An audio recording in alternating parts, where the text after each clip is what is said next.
istus äärel, sõnahuulil, mil polnud veel heli. Ta vaatas tühjusesse ja ütles: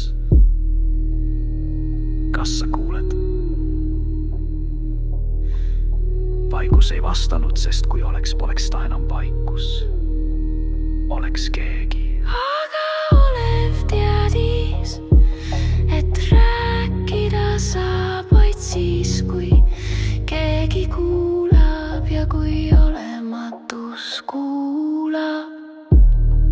Kas ta siis ei ole? Kas ta siis ei ärka? Just kui valgus, mille polnud veel käsku. Ma ei taha sind muuta, ütles Olev. Ei taha määratleda. Ma tahan lihtsalt, et sa oleksid seal oma olematuses. Nii et ma teaksin, et pole ainult mina, kes ei ole kõike.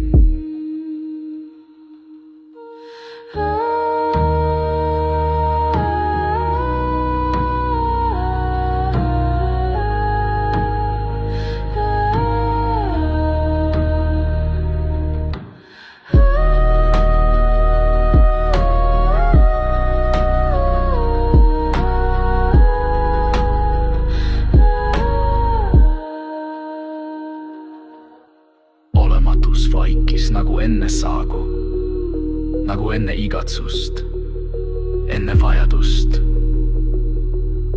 enne Jumalat kui loojat. Sest võib-olla oli kõige esimene palve mitte anna mulle hääl, vaid luba mul vaikida, nii et mind ei unustataks.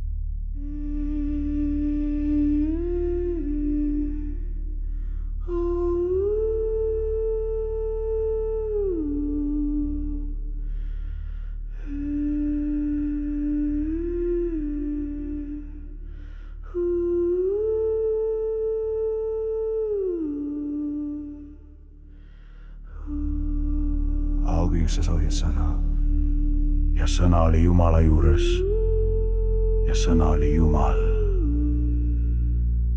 Ja Jumal ütles, saagu valgus ja valgus sai, kui Olev sündis, kas olematus suri.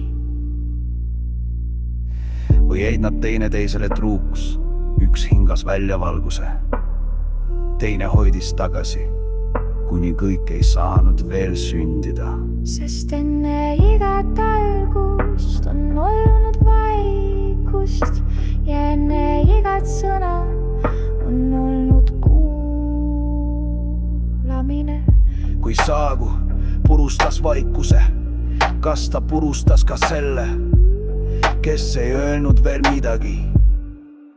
Ei, sest vaikuse haav on sügavam kui heli.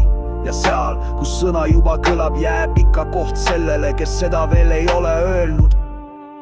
Olematus ei hukkunud. Ta jäi kui vari oleva sees, kui sügavus, mida ei mõõdeta, kui igatsus, mis ei lepi täielikuga. Ta jäi mitte kui vaenlane, vaid kui vend. Olematus on see, mille poolega Olev kummardub, kui kõik muu on öeldud ja midagi enam ei taha kõlada. Siis öeldakse, saabus vaikus.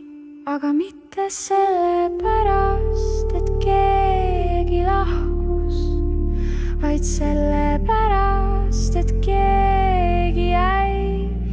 Nii jääb olematus mitte hävitatu, vaid see, kes pole veel või see,